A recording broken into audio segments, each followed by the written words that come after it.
Hello friends, आज की class में हम लोग देखने वाले हैं फोर्थ सेम का जो कि है एनालिटिकल केमिस्ट्री। तो इसके इंट्रोडक्शन को, इसकी क्लासिफिकेशन को हम लोग डिटेल में देखने वाले हैं।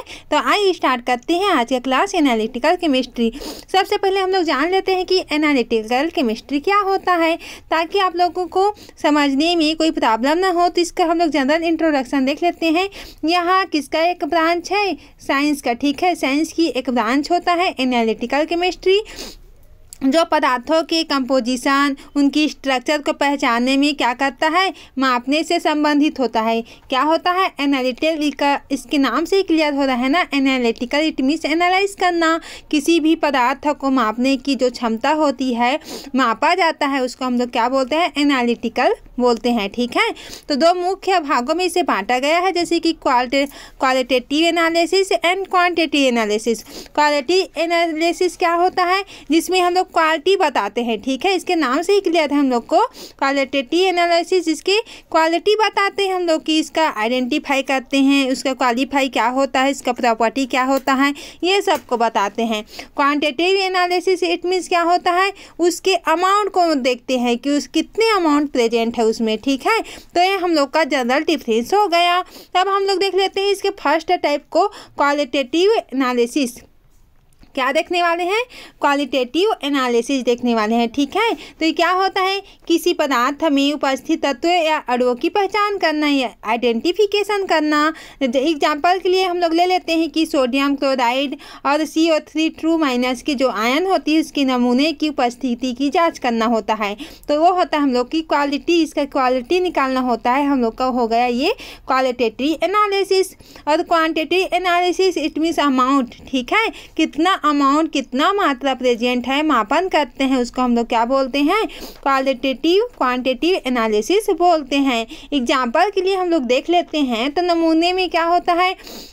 सोडियम क्लोराइड का जो परसेंट ज्ञात किया जाता है, कितना परसेंट, कितना अमाउंट प्रेजेंट है किसी पदार्थ में, किसी नमूना, किसी सैंपल में, तो वो हम लोग का क्या होता है? क्वांटिटेटिव एनालिसिस होता है। ठीक है, आई होप इतना आप लोग को क्लियरली समझ में आ गया होगा फ्रेंड्स। अब हम लोग देखते हैं आगे का। इसको हम लोग क्या देख लेते हैं? इसके हम लोग एग्जाम्पल देख लेते हैं। जैसे कि हम लोग क्या कर रहे हैं? एक आलू को तोल रहे हैं। ठीक है, आलू है कि हम लोग आलू को किस में तोल रहे हैं? मापने में, जो मापा रहता है किलो पार्ट में तोलते हैं। ठीक है, तो आलू का जो किलो पार्ट में, तो आलू का जो क्वांटिटी है, क्वांटिटी जो अमाउंट होता है, कितना आलू है, कितना किलो आलू है। ठीक है, ये हम लोग का क्या होता है? क्वांटिटी होता है। ठीक है, और जैसे कि आलू के इसके कलर के बारे में बताएंगे कि आलू कौन से कलर दिखता है, आलू में क्या प्रॉपर्टी पाई जाती है। तो ये हम लोग का क्या हो गया? ये हम लोग का क्या हो गया?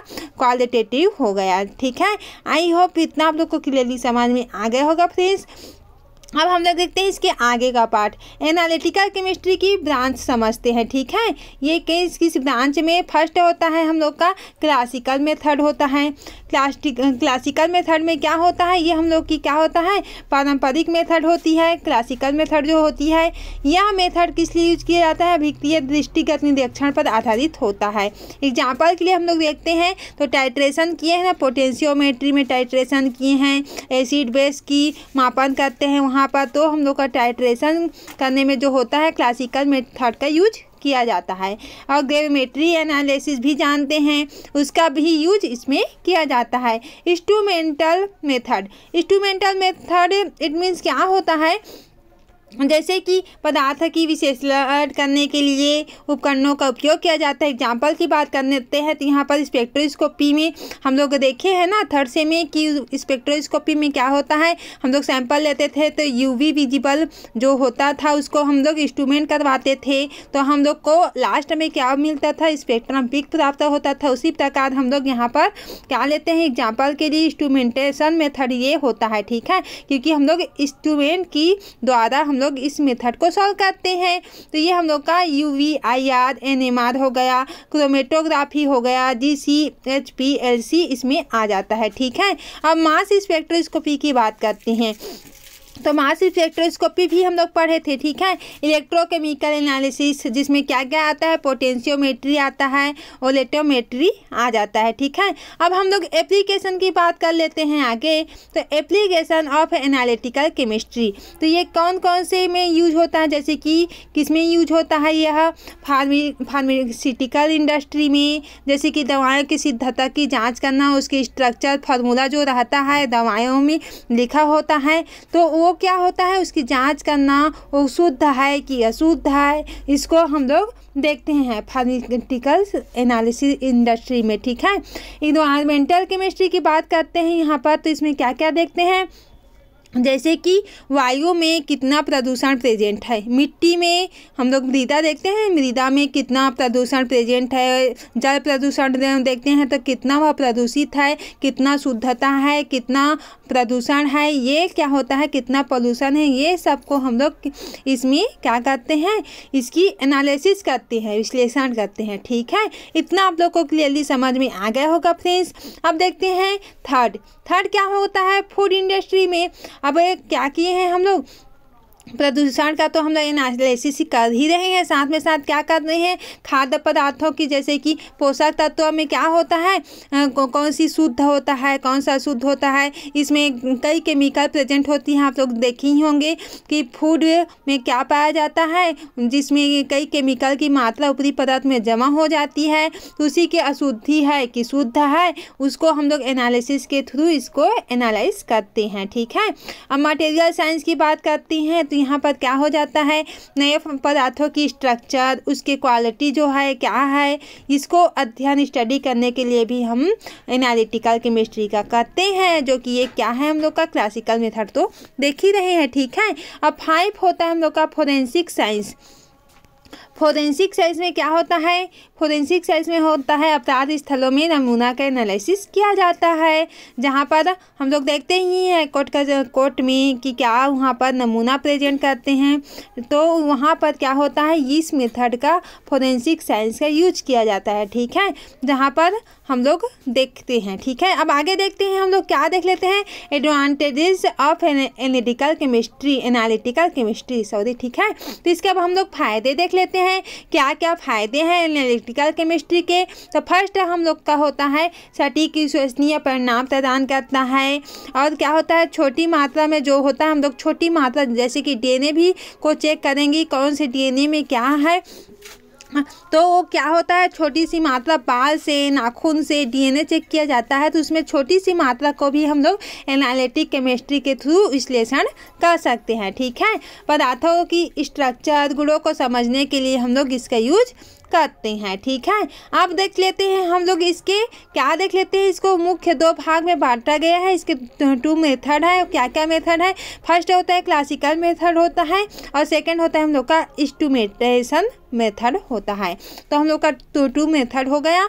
तो क्लासिकल मेथड को हम लोग डिटेल में देख लिए हैं, इंस्ट्रूमेंटेशन को भी थोड़ा बहुत देख लिए हैं। अब इसका डिटेल में देखते हैं, ठीक है, किसको, क्लासिकल मेथड को। तो क्लासिकल मेथड क्या होता है, इसको तो हम लोग जान ही ले रही हैं, क्लासिकल मेथड में क्या क्या आ गया, ठीक है। अब हम लोग इसकी क्वालिटी एनालिसिस करेंगे, इसमें क्या है, उसके मात्रा को जानेंगे कि क्या है, उसका क्वालिटी क्या है, उसकी प्रॉपर्टी क्या है, इसको हम लोग जानेंगे, तो हम लोग का क्वालिटी एनालिसिस हो जाता है। तो इसमें घटकों की पहचान जैसे कि उपयोग की जाने वाली विधियाँ होता है, जैसे कि फर्स्ट होता है हम लोग का फ्लेम टेस्ट।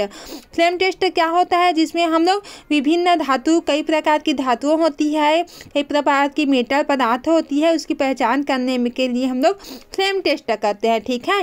प्रिसिपिटेशन रिएक्शन, घुलनशील और अघुलनशील, कोई जो पदार्थ होती है आसानी से सोलूबल हो जाता है, कोई पदार्थ होता है वो सोलूबल नहीं हो पाता है, तो उसी का हम लोग क्या करते हैं, स्टडी करते हैं, ठीक है। किसमें, क्लासिकल मेथड, इसमें क्या देख रहे हैं, क्वालिटेटिव एनालिसिस देख रहे हैं, ठीक है।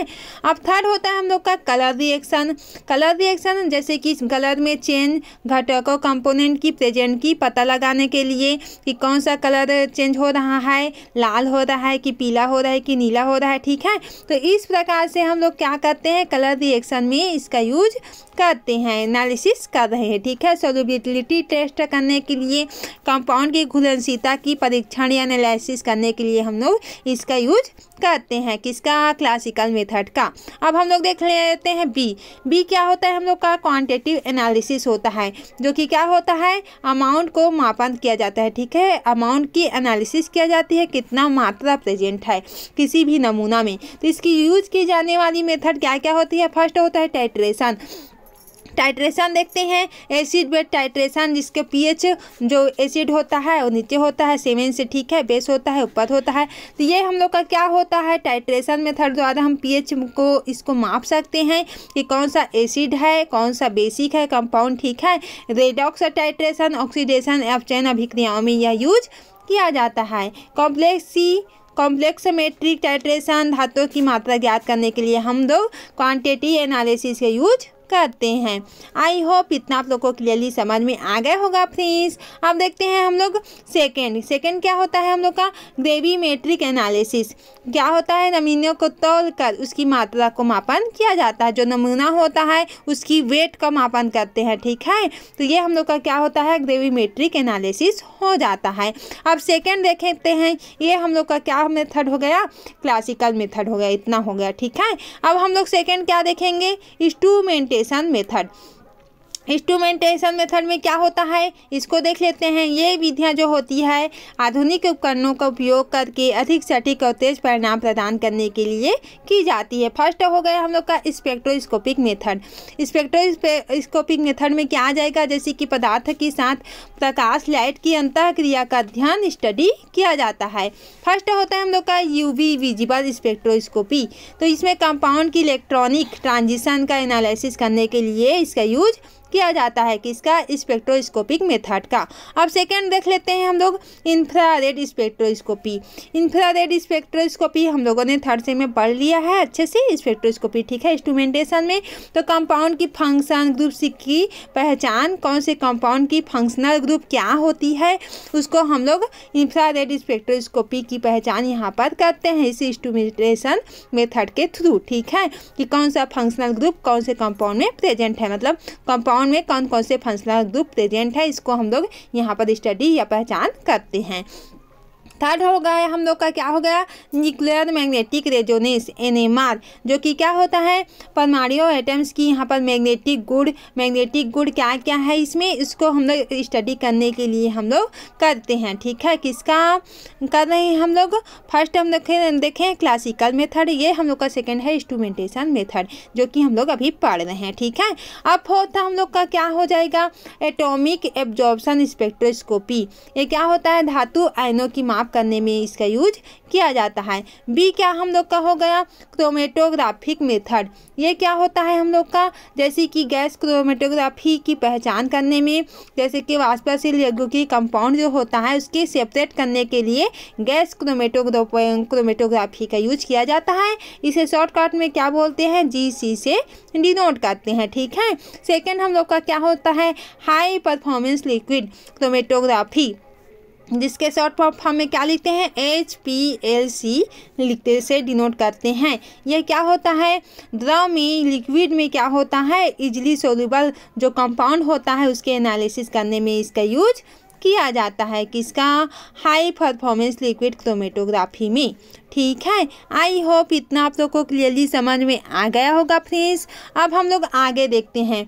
आगे क्या है? थिन लेयर क्रोमेटोग्राफी, जिसे डिनोट करते हैं TLC से। ठीक है, ये क्या होता है? इसे सरल और तेज सेपरेट टेक्निक का यूज यहाँ पर किया जाता है।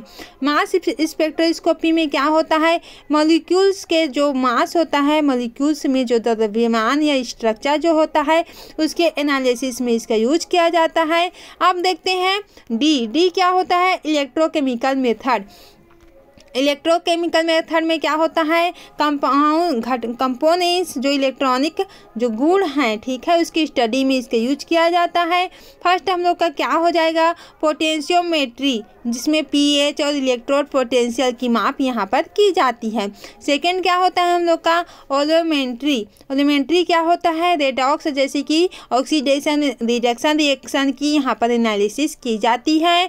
थर्ड होता है कंडक्टोमेट्री, घोल की चालकता चालकता की माप यहाँ पर की जाती है। कंडक्टर यहाँ पर कौन सी चालकता आयन प्रेजेंट है, यहाँ पर कंडक्टिविटी कितनी प्रेजेंट है, किसमें, सोल्यूबल में, घोल में, सोल्यूबल में, तो वहाँ पर इसकी स्टडी की जाती है। आई होप इतना आप लोग को क्लियरली समझ में आ गया होगा फ्रेंड्स। आगे चलते हैं, ठीक है। ई थर्मल एनालिसिस, ये क्या होता है, टेम्परेचर के प्रभाव की स्टडी करना। टेम्परेचर क्या क्या अफेक्ट करती है, हम किसमें एनालिसिस कर रहे हैं उसमें, ठीक है। तो क्या अफेक्ट करती है उसकी स्टडी करते हैं यहाँ पर। थर्मोग्रेविमेट्रिक एनालिसिस, ठीक है। ये क्या होता है, हम लोग का पदार्थ की जो वेट होता है टेम्परेचर ग्रोथ के साथ चेंज हो जाता है। क्या हो रहा है, पदार्थ का जो वेट हो रहा है, वेट है वो क्या कर रहा है, टेम्परेचर अगर ग्रोथ करेगा तो वो क्या हो जाएगा, चेंज हो जाएगा, ठीक है, चेंज हो जाएगा। अब डिफरेंशियल स्कैनिंग कैलोरीमेट्री, इसका शॉर्ट फॉर्म क्या होता है हम लोग का, DSC। तो इसको आगे देख लेते हैं। ऊष्मा प्रवाह और तापमान के रिलेशन को क्या करता है, एनालिसिस करने में हेल्प करता है। विशेषताएं और यूज को देख लेते हैं। किसका, क्लासिकल मेथड का, ये सरल कम लागत वाली होती है, ये इजीली होती है, क्लासिकल मेथड होती है। और इससे क्या होता है, चीप होती है, इसकी कम पैसे में हम लोग इसको कर सकते हैं। लेकिन यहाँ पर क्या हो रहा है, समय जो टाइम होता है वो बहुत अधिक होती है, ठीक है। जबकि इंस्ट्रूमेंटल मेथड में क्या होता है हम लोग का, अधिक, ठीक है, सटीक, तेज, हाई, और क्या होता है, कम मात्रा नमूनों पर काम करती है, ठीक है। इसमें कम समय लगता है टोटली, ठीक है। तेज काम करता है, अधिक सटीक होता है, इससे बेटर होता है, ठीक है, इंस्ट्रूमेंटेशन मेथड। क्योंकि इसमें क्या होता है, अधिक तो समय लग रहा है यहाँ पर, लेकिन यहाँ पर कम समय में हो जाती है काम। लेकिन क्या होता है, ये एकदम तेज फास्ट तरीके से होता है, कम मात्रा के नमूने में काम कर जाती है जो इंस्ट्रूमेंटेशन मेथड है वो, ठीक है। आई होप आज का वीडियो लेक्चर आप लोग को पसंद आया होगा फ्रेंड्स। आज का वीडियो वहीं से एंड करते हैं। चैनल में न्यू हैं तो सब्सक्राइब करते हैं, अपने फ्रेंड्स के साथ शेयर कर दें। इसी तरह से MSc वीडियो लेक्चर पाने के लिए हमारे साथ बने रहें। आज का वीडियो वहीं से एंड करते हैं। Thank you.